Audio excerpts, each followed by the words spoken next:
Fala, meu povo! Tudo nos conformes? Antes de começar essa aula, eu gostaria de pedir aquela força. Eu gostaria que você curtisse essa aula, se inscrevesse no meu canal e espalhasse para quem precisa. Assim, além de você aprender, você está ajudando o seu colega e ainda me ajuda para o crescimento desse trabalho. Você estará me animando para gravar mais aulas como essa. Fechado? Posso contar com essa parceria? Então, bora para a aula? Um outro conceito inicial para o estudo da cinemática é a trajetória. Então, a gente tem uma mosquinha aqui que ela vai fazer nessa trajetória aqui, certo?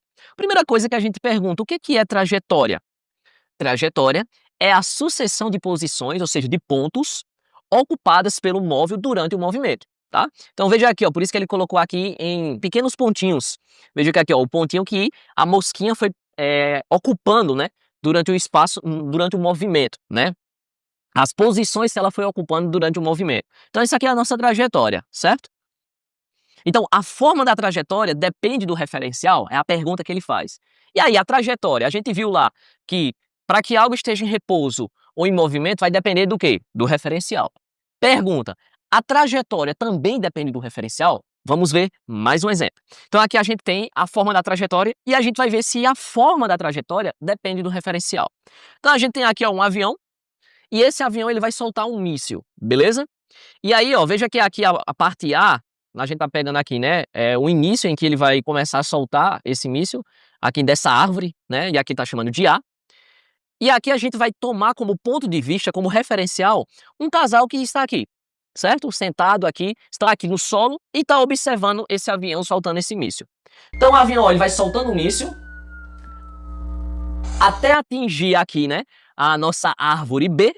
E aí a gente observa que a trajetória desse míssil, tendo como ponto de vista, como referencial, esse casal que está aqui no solo, casal ou amigos, né? Enfim, é porque na minha mente veio aqui casal. A gente observa que ele tem essa trajetória, certo? Para essas pessoas que estão aqui, né? No solo. Então essa é a trajetória. É uma trajetória o quê? Um arco de parábola. É curvo isso. Isso por conta da aceleração gravitacional, né? Então essa é a trajetória, beleza? Ok. Agora, se a gente mudar agora o nosso ponto de vista, se a gente mudar agora o nosso referencial, o referencial agora, o ponto de vista agora vai ser o avião, o motorista do avião. Como é que vai ser a trajetória desse míssil? Será que vai ser a mesma que era para os jovens que estavam ali no solo? Vamos ver.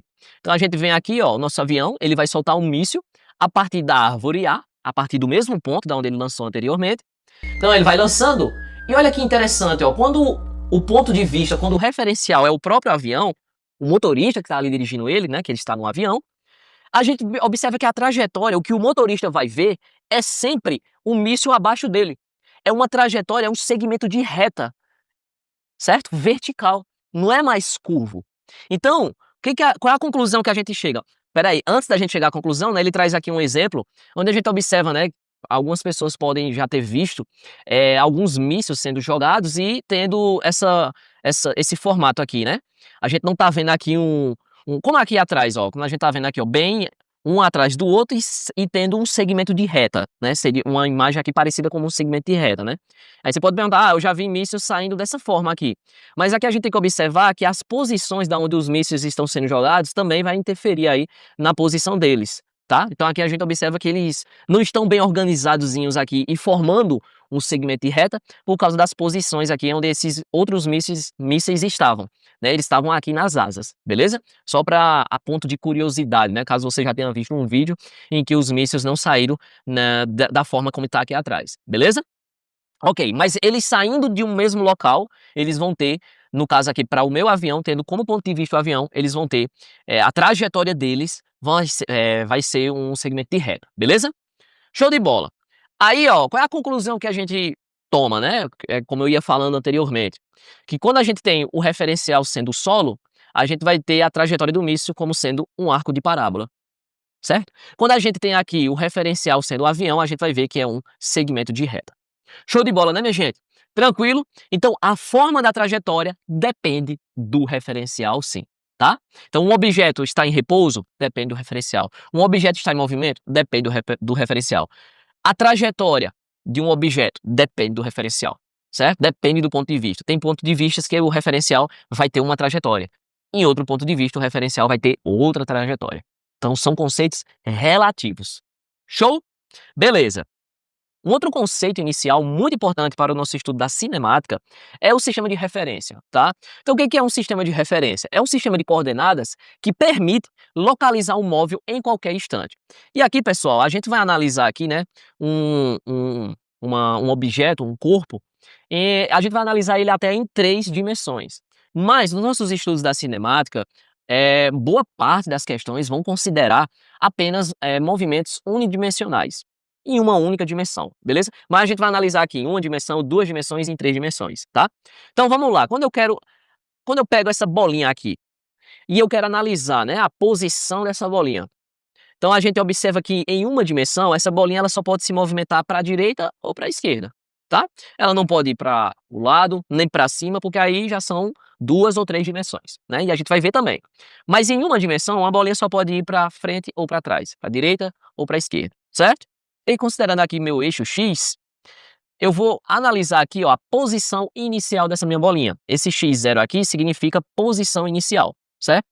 E esse t0 aqui significa o tempo inicial, tá? Imagina eu pegando um relógio e eu vou analisar aqui o tempo em que essa minha bolinha ela vai começar a se movimentar. Ela começa a se movimentar, eu marco ali, inicio o tempo, e aí ela vai parar nesse ponto aqui.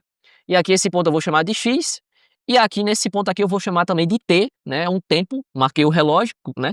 No momento em que ela saiu, esse tempo aqui é um tempo diferente. E aí quando ele chega nesse ponto aqui, eu paro o relógio. E aí eu vou ver quanto tempo ela gastou para sair daqui até aqui, beleza? Beleza, e aqui é o nosso sistema de referência quando a gente tem o quê? 1 dimensão, certo? Isso é o máximo que a gente pode analisar de um corpo em uma única dimensão. A posição inicial dele, a posição final, tempo inicial e o tempo final, ok? Beleza. Agora, ó, quando a gente observa aqui em 2 dimensões, em um plano, a gente agora não vai ter apenas o eixo X, um único eixo. Aí a gente vai ter 2 eixos, certo? Mas aqui no início a gente observa, a nossa bolinha ela começa a se movimentar aqui pelo nosso plano, certo? E aí aqui a gente vai considerar ó, como o tempo inicial, o momento em que ela vai começar o movimento, e aqui posição inicial, beleza? Só que aqui a gente tem uma outra dimensão, a gente tem um outro eixo aqui no plano, que a gente vai chamar de eixo Z. Então essa bolinha ela vai ter uma posição também em relação ao eixo Z, que é Z0, e aí essa bolinha ela vai começar a se movimentar, ó. E aí quando ela se movimenta, ó, parou aqui. E quando ela para aqui, ela vai ter uma posição em relação ao eixo X, só que não somente em relação ao eixo X, ela também vai ter uma posição em relação ao eixo Z, ok? Beleza, e isso em um plano. Só que o nosso mundo ele não é 2 dimensões em nenhuma dimensão. Ele é 3 dimensões. Então a gente vai analisar agora também a altura dessa bolinha, né? Então imagina aqui uma parede sendo construída, e aí a gente agora vai ter um eixo Y, ok? E aí essa bolinha ela também ela não vai ficar apenas no plano. Ela também ela pode subir. E aí ela vai ter uma altura também. Então veja aqui, ó, a posição inicial da nossa bolinha aqui, ó. Então ela tem uma posição, né? Veja que aqui ela vai ter uma sombra. Veja aqui, imagina só, né, um sol aqui, ó, uma lâmpada iluminando essa bolinha, ela vai ter uma sombra aqui embaixo, certo? Então veja que essa bolinha ela tem uma posição em relação ao eixo X e Z no plano. Só que ela não está mais no plano, fixa ao plano, ela subiu. Ela tem uma altura, porque agora é 3 dimensões.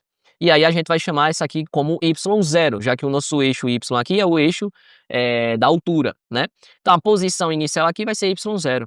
E aí essa bolinha ela vai começar a se movimentar no espaço, certo? E aí a gente observa o seguinte, que ela vai ter o quê? Uma posição agora y, porque ela se movimentou, não é mais y0, então ela se movimentou daqui para cá. Então ela tem uma altura agora aqui, y, só que ela agora também tem uma posição em relação ao eixo X e também em relação ao eixo Z, tá? Então esse é o nosso sistema de referência que a gente vai utilizar nos nossos estudos de cinemática. Mas lembrando, a maioria aqui, gente, dos exercícios a gente vai considerar uma única dimensão.